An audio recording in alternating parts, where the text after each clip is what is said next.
किसान की समझदार पत्नी। एक गांव में एक किसान रहता था। वह बहुत सीधा साधा और भोला भाला था। कुछ दिनों से वह नए खेत खरीदना चाहता था। उसी गांव में एक ठग आया।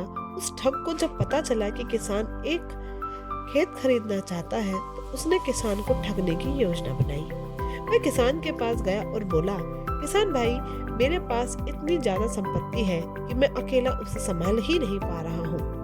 मैं चाहता हूँ कि अपनी कुछ जमीन बेच दो। क्या तुम खरीदना चाहोगे? किसान बोला, हाँ हाँ, क्यों नहीं। मैं स्वयं भी कुछ दिनों से जमीन का एक टुकड़ा खरीदना चाहता हूँ, लेकिन खरीदने से पहले मैं उसे देखना चाहता हूँ। वह ठग खुशी खुशी किसान को एक बड़े से खेत की तरफ लेकर गया और वह बताते हुए बोला, यह देखो किसान भाई, यह मेरा खेत है और इस खेत के आखिर में एक झोपड़ी और एक कुआं भी है। वह भी मैं बेचना चाहता हूँ, लेकिन वह कुआं इन सबसे महंगा है क्योंकि वह एक चांदी का कुआं है और उस कुएं से के तले में चांदी ही चांदी है। यह बात सुनकर किसान को बहुत आश्चर्य हुआ। ठग जानता था कि किसान को आसानी से वह अपने झांसे में ले सकता है, इसलिए उसने पहले ही उस कुएं के अंदर चांदी के सिक्कों से भरी हुई बाल्टी रखी थी। किसान को ले जाकर उसके आंखों के सामने उसने बाल्टी खींची। किसान की आंखें फटी की फटी रह गईं। वह बाल्टी तो सिक्कों से भरी हुई थी।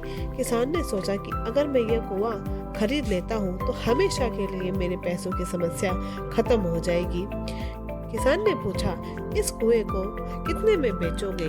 ठग बोला, वैसे तो इसकी कीमत 100 सोने के सिक्के की है, लेकिन मेरे प्यारे किसान भाई, तुम सीधे साधे इंसान लग रहे हो, इसलिए मैं 25 सिक्के कम कर देता हूँ। तो अब इसकी कीमत 75 सोने के सिक्के हैं, सिर्फ तुम्हारे लिए मेरे दोस्त। किसान कुआं खरीदने को तैयार हो गया और पैसा लेने घर की तरफ चल पड़ा। चालाक ठग भी उस किसान के पीछे पीछे उसके घर तक पहुंच गया। घर पहुंचकर किसान ने सारी बात अपनी पत्नी को बताई। उस किसान की पत्नी पढ़ी लिखी और समझदार थी। उसे लगा कि दाल में कुछ काला तो है। उसने किसान से कहा, मुझे इस चांदी के कुएं वाली बात पर संदेह हो रहा है। क्यों न जीवन भर की कमाई इस आदमी के हाथ में देने से पहले हम इसे परख ले।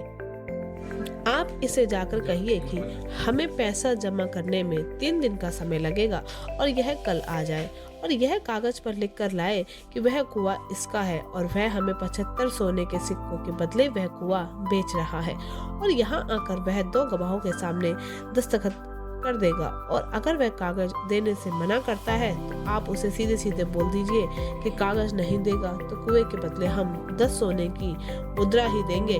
और अगर वह कागज लाने को तैयार हो जाता है, इसका मतलब उसके बात में सच्चाई है। और अगर वह 10 सोने के सिक्कों में कुआं बेचने को तैयार हो जाता है तो समझ जाइएगा वह एक ठग है। किसान ने उसकी पत्नी के कहने के अनुसार ठग से सारी बात कही। किसान चौंक गया और समझ गया मन ही मन कि किसान अब कागज मांगने लगा है।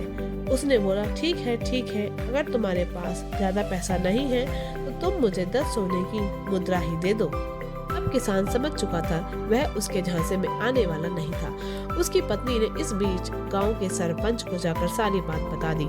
सरपंच 2 पहलवान लेकर पेड़ के नीचे छिपकर ठग इंतजार कर रहे थे।